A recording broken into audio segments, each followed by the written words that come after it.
Hello बच्चों। Last class में हम न्यूक्लियोटाइड, पॉलीन्यूक्लियोटाइड, डीएनए, आरएनए अर्थात न्यूक्लिक एसिड को पूरी तरह से कंप्लीट कर चुके थे।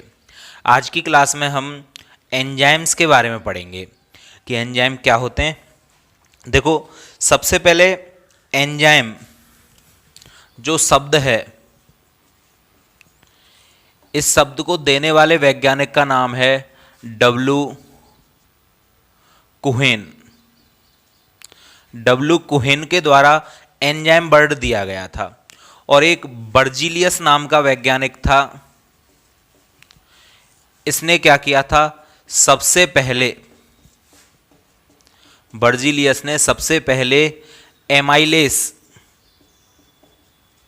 एंजाइम बर्जीलियस ने सबसे पहले एमाइलेस एंजाइम जो था उसका निर्माण किया था, संश्लेषण किया था। मतलब सबसे पहले बर्जीलियस ने बनाया था किस एंजाइम को, एमाइलेस को। जब एमाइलेस एंजाइम बर्जीलियस ने बना लिया, उसके बाद नाम दिया था एंजाइम कोहेन के द्वारा। ठीक है। और एक वैज्ञानिक और था समनर। इस समनर ने क्या किया था, एक यूरिएज एंजाइम होता है, यूरिएज। ये क्या करता है, इसका यूरिएज एंजाइम का क्रिस्टलीकरण किया था। इसने यूरिएज एंजाइम का क्या किया था, क्रिस्टलीकरण किया था। किसने, समनर नाम के साइंटिस्ट ने। ठीक है। तो हिस्ट्री क्या है इसकी कि बर्जीलियस ने सबसे पहले एमाइलेस एंजाइम की खोज की थी। जब तक एंजाइम उसका नाम नहीं था। एंजाइम नाम देने वाला वैज्ञानिक कौन था, डब्ल्यू कुहेन। और समनर नाम का जो साइंटिस्ट था, उसने यूरिएज एंजाइम का क्या कर दिया था, क्रिस्टलीकरण कर दिया था। क्लियर है यहां तक। अब नेक्स्ट बात आती है कि ये एंजाइम आखिरकार होते क्या हैं, मतलब एंजाइम हम बोलते किनको हैं। तो एक आपने नाम सुना होगा उत्प्रेरक, कैटलिस्ट। उत्प्रेरक क्या करते हैं, जो केमिकल रिएक्शंस होती हैं उनकी स्पीड को बढ़ाने का काम करते हैं, उनको उत्प्रेरित करने का काम करते हैं। मेनली हम स्पीड बढ़ाने के लिए यूज में लेते हैं, लेकिन ज़्यादा बेटर वर्ड ये है कि अभिक्रिया के वेग को परिवर्तित कर देते हैं। तो एंजाइम जो हैं, ये एंजाइम भी क्या है, एक तरह से उत्प्रेरक ही हैं। एंजाइम भी क्या है, उत्प्रेरक ही हैं होने को तो। लेकिन ये कौन से उत्प्रेरक हैं, जैव उत्प्रेरक। मतलब जीवों के शरीर में होने वाली, जीव जंतु जो होते हैं उनके शरीर में होने वाली रासायनिक अभिक्रिया को उत्प्रेरित करने का कार्य करते हैं कौन से, एंजाइम। और नॉर्मल उत्प्रेरक केमिकल रिएक्शंस को करते हैं, चाहे कोई सी भी हो। तो जीवों के शरीर में होने वाली, जीव जैसे हम इंसान, जानवर, हमारे शरीर में लाखों अभिक्रियाएं होती रहती हैं, भोजन का पचना, ठीक है, और भी बहुत सारी केमिकल रिएक्शंस हमारे शरीर में होती रहती है, उनको उत्प्रेरित करने का काम करते हैं कौन, एंजाइम। और जीवों के शरीर में होने वाली अभिक्रियाओं को उत्प्रेरित करते हैं, इस कारण जैव उत्प्रेरक, जैव यानी जीव जंतु, और उत्प्रेरक तो है ही है ये। तो ये जीवों के शरीर में होने वाली अभिक्रियाओं को उत्प्रेरित करने का कार्य करते हैं। क्लियर है यहां तक। नेक्स्ट बात, एक साइंटिस्ट हुआ था मेयरवेक। इस मेयरवेक ने इनकी डेफिनेशन दी थी, परिभाषा दी थी। और क्या डेफिनेशन दी थी कि एंजाइम जो होते हैं, एंजाइम सरल अथवा संयुग्मित, सरल अथवा संयुग्मित प्रोटीन होते हैं। सरल अथवा संयुग्मित क्या होते हैं, प्रोटीन होते हैं। और ये विशिष्ट एवं विशिष्ट उत्प्रेरक की तरह कार्य करते हैं। विशिष्ट उत्प्रेरक की तरह क्या करते हैं, कार्य। इसकी एक और डेफिनेशन दी जा सकती है कि जो एंजाइम होते हैं वो स्वयं उत्प्रेरक की तरह, परिभाषा, उत्प्रेरक क्या होते हैं, रासायनिक अभिक्रिया में भाग तो लेते हैं, लेकिन स्वयं बिना परिवर्तित हुए अभिक्रिया के वेग को क्या कर देते हैं, परिवर्तित। तो उसी आधार पर इनकी एक और डेफिनेशन क्या दी जा सकती है कि उत्प्रेरक जो होते हैं या एंजाइम जो होते हैं, एंजाइम विशिष्ट उत्प्रेरक होते हैं जो स्वयं बिना नष्ट हुए या बिना परिवर्तित हुए अभिक्रिया के वेग को, और कौन सी अभिक्रिया के वेग को? जैव अभिक्रियाओं के वेग को। स्वयं परिवर्तित हुए बिना अभिक्रिया के वेग को या जैव अभिक्रियाओं के वेग को, हुए बिना जैव अभिक्रिया के वेग को परिवर्तित कर देते हैं। तो ये उत्प्रेरक जैसी इसकी क्या हो जाती है? डेफिनेशन हो जाती है। ये केवल जैविक अभिक्रियाओं के वेग को ही उत्प्रेरित करते हैं, उनको बढ़ाते या घटाते हैं, और नॉर्मली स्वयं अपरिवर्तित रहते हैं। तो ये क्या हो जाती है? इनकी नॉर्मल डेफिनेशन हो जाती है, जो किस साइंटिस्ट के द्वारा दी गई थी? मेयरवेग के द्वारा ये दी गई थी। ठीक है, तो एंजाइम सरल अथवा संयुग्मित प्रोटीन होते हैं। ध्यान देना इस बात को कि ये प्रोटीन होते हैं। ठीक है, और विशिष्ट उत्प्रेरक की तरह कार्य करते हैं। विशिष्ट उत्प्रेरक मतलब नॉर्मल एक कैटलिस्ट की तरह ही कार्य करते हैं। तो एंजाइम विशिष्ट उत्प्रेरक हैं जो स्वयं बिना नष्ट हुए जैव अभिक्रियाओं के वेग को चेंज कर देते हैं। अब बात आती है एंजाइमों के लक्षण या गुणधर्म क्या होते हैं। तो देखो एंजाइमों के लक्षण या गुणधर्म क्या क्या हैं। देखो सबसे पहली बात, जो एंजाइम है उसका पहला लक्षण क्या हो जाता है कि एंजाइम जल अथवा तनु लवणों के जो विलयन होते हैं, विलयन में विलयशील होते हैं। कैसे होते हैं? विलयशील। ठीक है, जल में भी घुल जाते हैं, और कोई सरल सिंपल साल्ट है, तनु लवण है, कोई तनु मतलब कम मात्रा में साल्ट उपस्थित है, और सांद्र मतलब ज़्यादा मात्रा में साल्ट उपस्थित है। तो पानी के अंदर या किसी विलयन के विलायक के अंदर कम मात्रा में मैंने साल्ट को मिला दिया, तो उसके अंदर भी ये क्या हो जाते हैं? डिजॉल्व हो जाते हैं। नेक्स्ट बात नंबर 2। नंबर 2 पर क्या आता? अभी आपने पढ़ा था कि एंजाइम क्या होते हैं? प्रोटीन होते हैं। तो नॉर्मली एंजाइम क्या होते हैं? प्रोटीन होते हैं। और कौन से प्रोटीन होते हैं? एंजाइम प्रोटीन के बने हुए होते हैं, लगभग सभी एंजाइम, और ये लगभग सभी गोलिकाकार प्रोटीन होते हैं। कौन सी प्रोटीन है? ये गोलिकाकार प्रोटीन है। याद हो तो आपको प्रोटीन टॉपिक में हमने रेशेदार और गोलिकाकार ये दोनों ही प्रकार की प्रोटीनें पढ़ ली थी। तो ये गोलिकाकार प्रकार के क्या होते हैं? प्रोटीन आपके होते हैं। नेक्स्ट नंबर 3 बात करें हम, तो एंजाइमों का और गुण क्या हो जाता है? एंजाइम क्या विशिष्ट होते हैं। कैसे होते हैं? विशिष्ट प्रकृति के होते हैं। अब विशिष्ट से मतलब क्या है भाई? विशिष्ट किसे कहते हैं हम? स्पेसिफिक किसको बोलेंगे?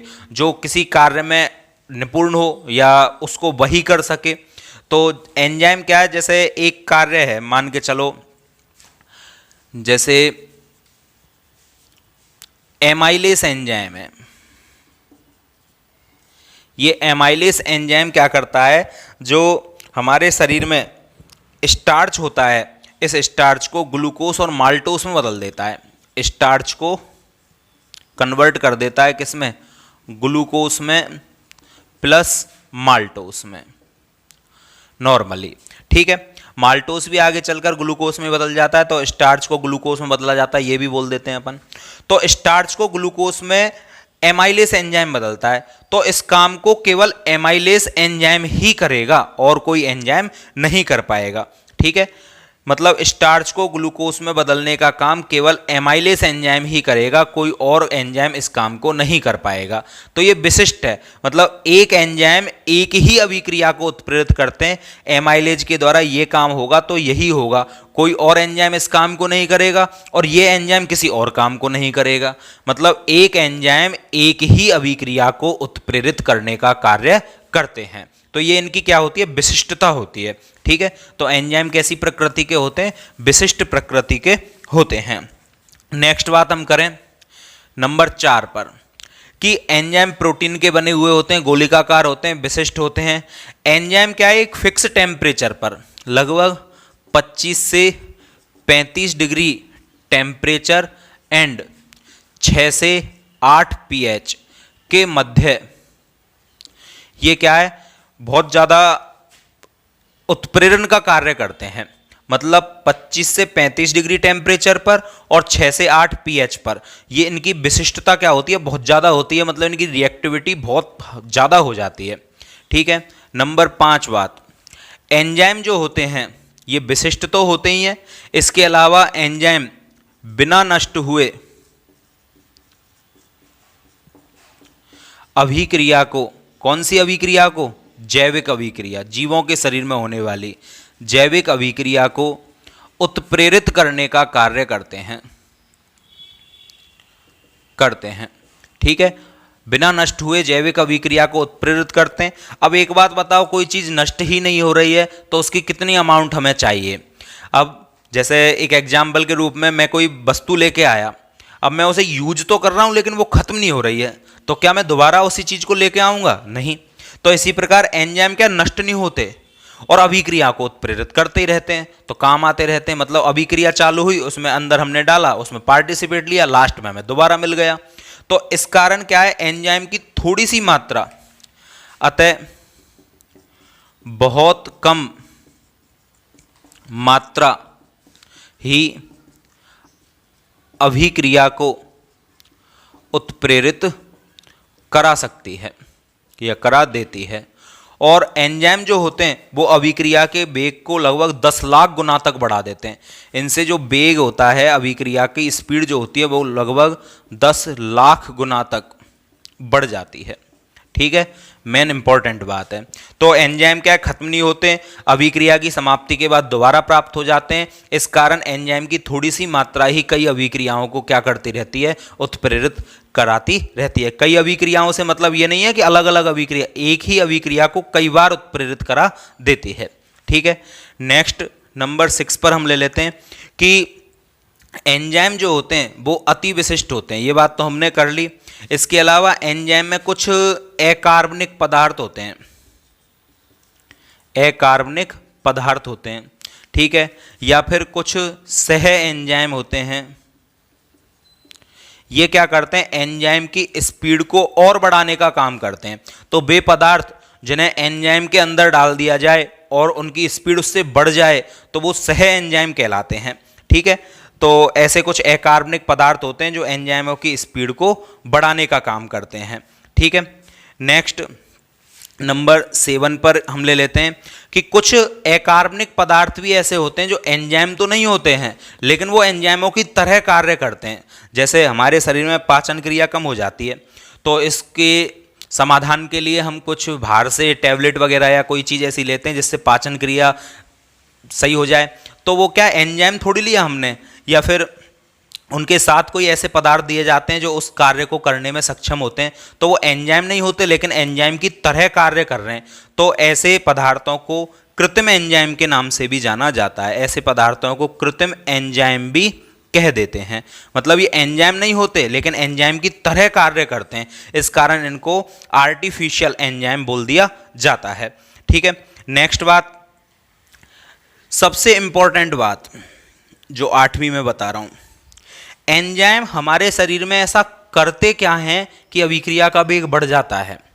एंजाइम ऐसा क्या करते हैं, तो देखो एक चीज मैं आपको बताता हूं। जैसे मान के चलो ये वक्र बनाया मैंने, ठीक है, ये इधर मेरे पास पोटेंशियल एनर्जी है और ये कोई अभिक्रिया का पथ है, पथ यानी रास्ता। अब कोई अभिक्रिया इस प्रकार से चल रही है, ठीक है, ये मेरे पास क्या है यहाँ पर रिएक्टेंट, रिएक्टेंट मतलब अभिकारक। ठीक है, यहाँ पर मेरे पास क्या है रिएक्टेंट और यहाँ पर मेरे पास क्या है प्रोडक्ट। ठीक है, तो रिएक्टेंट है, प्रोडक्ट है और यहाँ पर ये मेरे पास क्या है जो सबसे टॉप मोस्ट पर है, इसकी हाईएस्ट एनर्जी लेवल। ठीक है, अब ये जो हाईएस्ट एनर्जी लेवल जो है मेरे पास, यहाँ से यहाँ तक का जो ये गैप है, ये वाला गैप, ये मेरा कहलाता है एक्टिवेशन एनर्जी, सक्रियण ऊर्जा। क्या बोलते हैं इसको हम, सक्रियण ऊर्जा। अब रिएक्टेंट को प्रोडक्ट में बदलने के लिए पहले इस ऊर्जा की क्या होती है आवश्यकता, कि यहां से पहले यहां तक जाए और फिर उसके बाद वो प्रोडक्ट में कन्वर्ट होता है, तो इतनी एनर्जी उसको रिक्वायरमेंट होती है। अब मैं क्या करता हूं, उसके अंदर एंजाइम या उत्प्रेरक डाल दिया, तो जैसे सुना है ना आपने शॉर्टकट, कि भाई ये लंबा रास्ता है, इधर से निकल चलें, शॉर्टकट होता है। तो इस प्रकार एंजाइम क्या एक शॉर्टकट रास्ता उपलब्ध करवा देता है, या उत्प्रेरक शॉर्टकट रास्ता उपलब्ध करवाते हैं, और फिर एंजाइम को यहाँ तक नहीं जाना पड़ता, थोड़ा नीचे तक जाना पड़ता है। मान के चलो जो मैंने लाइन लगानी ना यहाँ तक, और फिर वो इस रास्ते से होते हुए और यहाँ तक पहुँच जाता है। अब जैसे ही मैंने एंजाइम डाला, तो एंजाइम डालने पर जो मेरी एक्टिवेशन एनर्जी है वो कितनी रह गई, इतनी सी रह गई, एक्टिवेशन एनर्जी 2 और 1। मतलब एंजाइम या उत्प्रेरक डालने से पहले जो एक्टिवेशन एनर्जी थी वो ज़्यादा थी, और एंजाइम या उत्प्रेरक जब मैंने डाल दिया तो उसने सक्रियण ऊर्जा को क्या कर दिया, डाउन कर दिया, कम कर दिया, इतनी सी कर दिया। तो एंजाइम करते क्या है, इंपॉर्टेंट बात बता रहा हूं। एंजाइम, जो एंजाइम होते हैं या उत्प्रेरक होते हैं, अभिक्रिया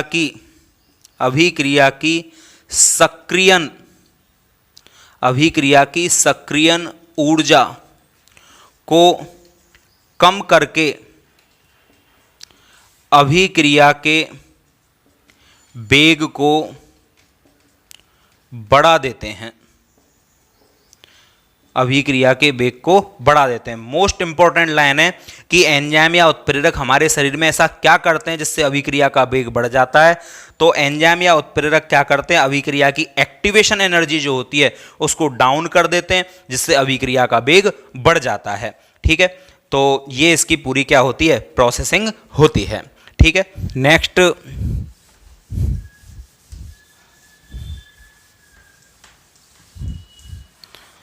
जो एंजाइम होते हैं, आगे 9वें पॉइंट की बात करें हम, एंजाइम जो होते हैं, एंजाइम केवल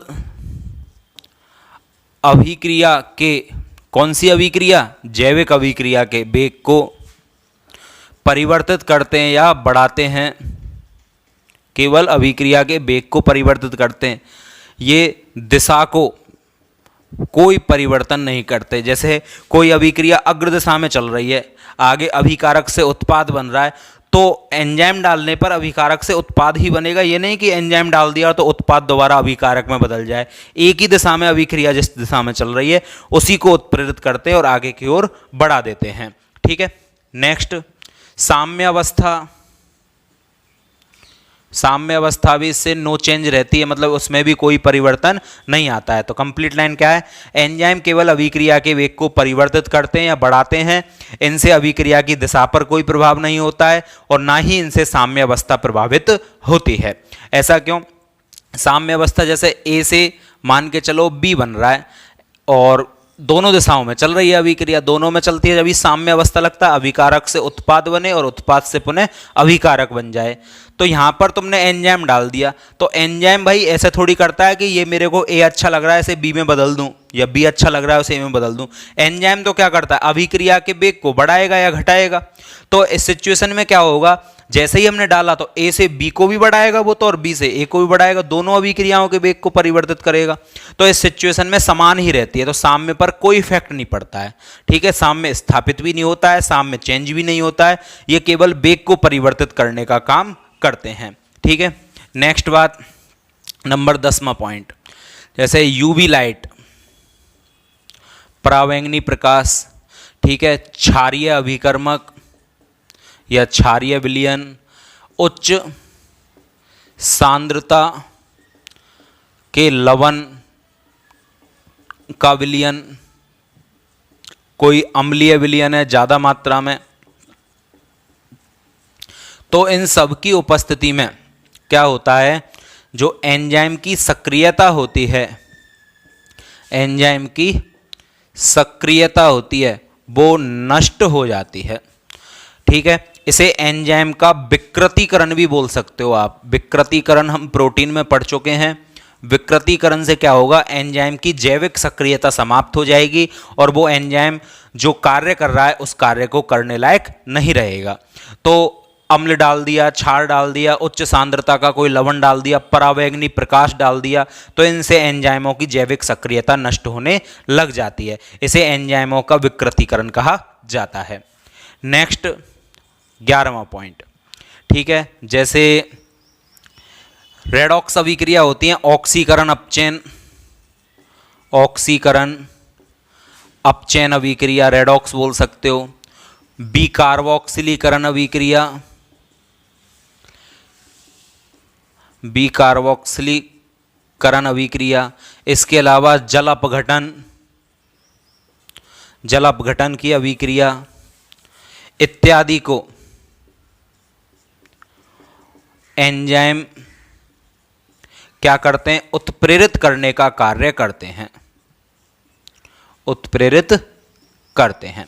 ठीक है, तो इन अभिक्रियाओं को ये क्या करते हैं? उत्प्रेरित करने का कार्य करते हैं।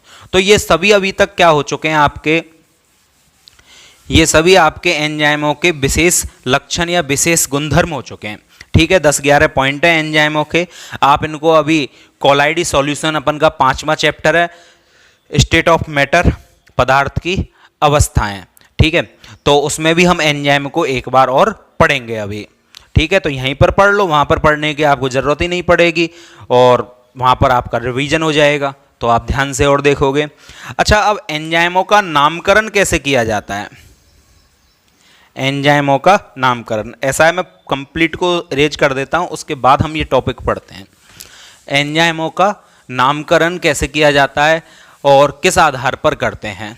देखो, नामकरण एवं वर्गीकरण, क्लासिफिकेशन। तो लगभग अभी तक 3000 के आसपास 3000 के आसपास एंजाइमों की खोज की जा चुकी है अभी तक लगभग, और इनमें से जो 300 के आसपास एंजाइम ऐसे होते हैं जो फैक्ट्रियों में उत्पादित भी किए जा रहे हैं। लगभग 3000 में से 3000 ऐसे एंजाइम हैं जिनका निर्माण भी चालू हो चुका है, उत्पादन भी चालू हो चुका है। अब पहले तो क्या किया जाता कि एंजाइम खोजा किसी वैज्ञानिक ने, अपने नाम के आधार पर उसका नामकरण कर दिया। लेकिन अब एक कमीशन आया था, IUB कमीशन। फुल फॉर्म क्या होती है? International union of bio chemistry, international union of biochemistry. इसने क्या है, एंजाइमों को 6 भागों में क्लासिफाई कर दिया, 6 प्रकार बना दिए एंजाइम के कि टोटल एंजाइम है वो इस तरह से 6 भागों में क्लासिफाई किए जाएंगे। ठीक है, अच्छा, नामकरण की यदि हम बात करें तो नामकरण पहले तो कोई भी वैज्ञानिक आता, उसने खोजा, अपने नाम के आधार पर नामकरण कर दिया। लेकिन वर्तमान में ऐसा नहीं होता है। वर्तमान में कोई भी एंजाइम खोजा जाएगा तो जो वो काम करता है, जो काम वो करेगा, उसी काम के आधार पर उस एंजाइम के नाम के पीछे एस वर्ड लगाकर उसका नामकरण कर दिया जाता है। जैसे एक एंजाइम है जो लिपिड जो होता है, लिपिड, इस लिपिड को ग्लिसरॉल प्लस बसीय अम्ल में चेंज करने का काम करता है। एक एंजाइम है जो लिपिड को किस में चेंज कर देता है? ग्लिसरॉल और बसीय अम्लों में। तो एंजाइम किसका? ये क्रियाकारक है, मतलब जिस पदार्थ को चेंज कर रहा है वो पदार्थ है, उसके नाम के पीछे एस लगा दिया जाता है। तो एंजाइम का नाम ही क्या रख दिया? Lipase enzyme. एंजाइम का नाम क्या कर दिया? Lipase enzyme. तो जो क्रियाकारक है उस पदार्थ को चेंज किया जा रहा है, तो क्रियाकारक के नाम के पीछे आजकल एस लगा दिया जाता है। ठीक है, और उसी के आधार पर उसका नामकरण कर दिया जाता है। जैसे एक एंजाइम है आपका, जैसे एक क्रियाकारक है माल्टोस। ये माल्टोस क्या करता है? जब इसका जल अपघटन होता है तो माल्टोस का जल अपघटन होने पर यह ग्लूकोस में बदल जाता है। ठीक है, तो अब माल्टोस उसका नाम है, माल्टोस में आगे एस लगाकर इसका नाम क्या कर दिया गया? माल्टेस। तो एंजाइम का नाम क्या कर दिया? माल्टेस। अब ये तुम्हारे लिए फायदेमंद चीज है। यदि हमें क्रियाकारक याद है तो उसके नाम के पीछे एस लगाकर हम नामकरण कर देंगे। लेकिन याद रखनी है बात, वर्तमान में ही ऐसा है। पहले वाले तो जो दे दिए वो दे दिए, वो तो याद करने ही होंगे। ठीक है, ऐसे ही और एग्जाम्पल की हम बात करें तो प्रोटीन को, प्रोटीन जो होता है इसको एक एंजाइम एमिनो अम्लों में चेंज कर देता है। प्रोटीन को किस में बदल देता है? एमिनो अम्लों में। तो इसी प्रकार प्रोटीन को एमिनो अम्लों में बदलने वाले एंजाइम का नाम प्रोटीएस। तो कुल मिलाकर एस वर्ड इनके नाम के आगे जोड़ दिया जाने लगा है। ये वर्तमान में नामकरण की पद्धति है, इस आधार पर इनका नॉमेनक्लेचर किया जाता है एट प्रेजेंट। ठीक है। अब ये जो आईयूबी कमीशन आया था, इंटरनेशनल यूनियन ऑफ बायोकेमिस्ट्री, इसने एंजाइम टोटल 3000 हैं, 300 उत्पादित किए जा रहे हैं, इतनों को कहाँ याद रखोगे?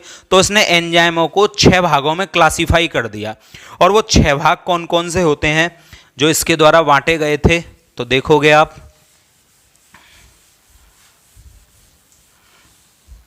देखो, पहला एंजाइम जो इसने बताया था वो था ऑक्सीडो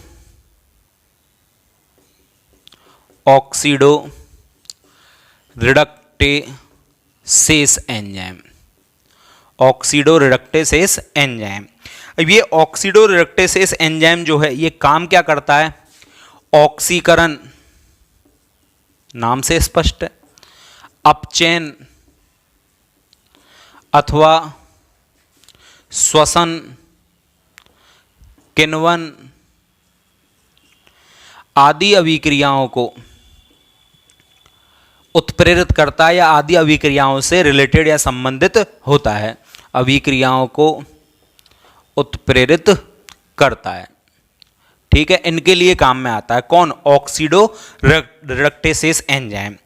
दूसरा एंजाइम होता है ट्रांसफरेज एंजाइम, जो इसने आईयूबी कमीशन ने बताया था, ट्रांसफेरेज एंजाइम। अब ये ट्रांसफेरेज एंजाइम क्या काम करेगा? तो नाम से स्पष्ट है, ट्रांसफर मतलब ट्रांसफर करेगा। ट्रांसफेरेज तो ये किसको ट्रांसफर करता है?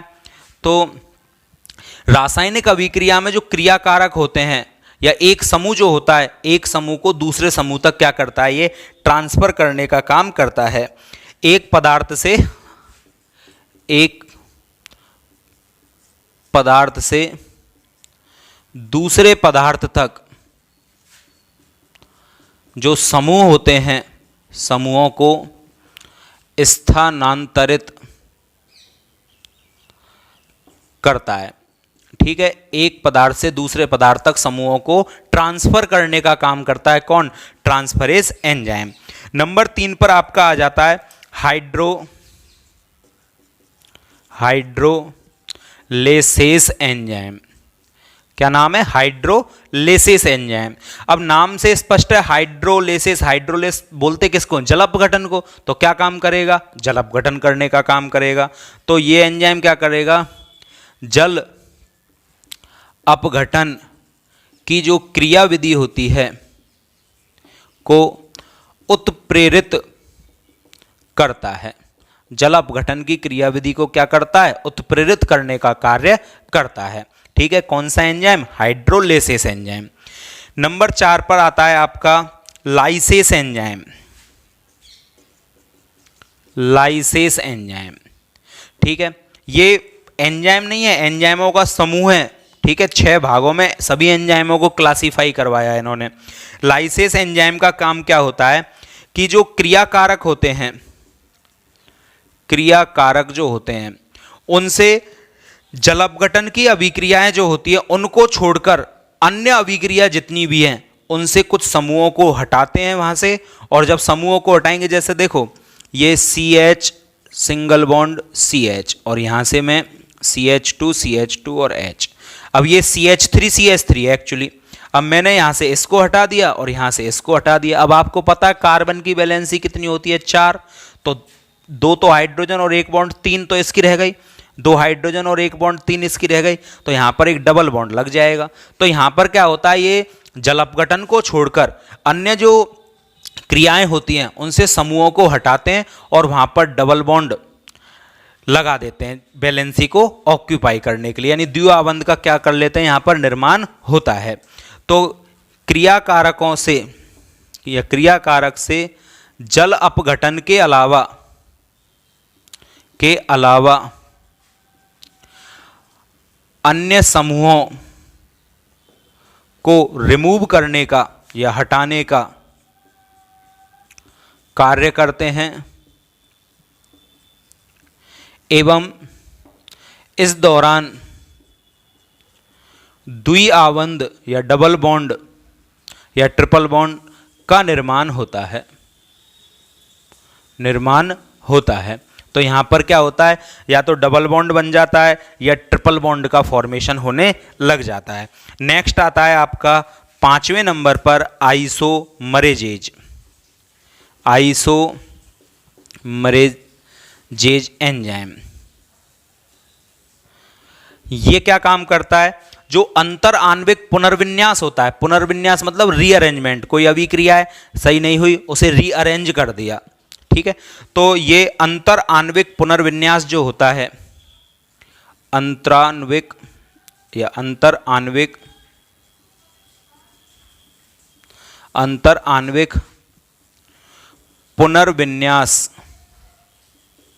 को उत्प्रेरित करने का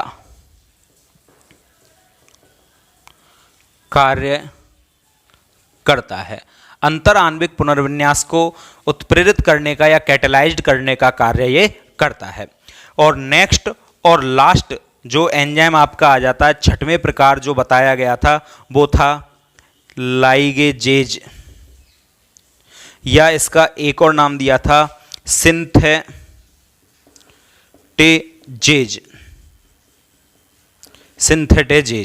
ये क्या करता है, जो संघनन होता है, कंडेंसेशन मतलब जॉइंट करना, कंप्रेस्ड करना, इकट्ठा करना, तो संघनन की क्रियाओं को उत्प्रेरित करने का ये कार्य करता है।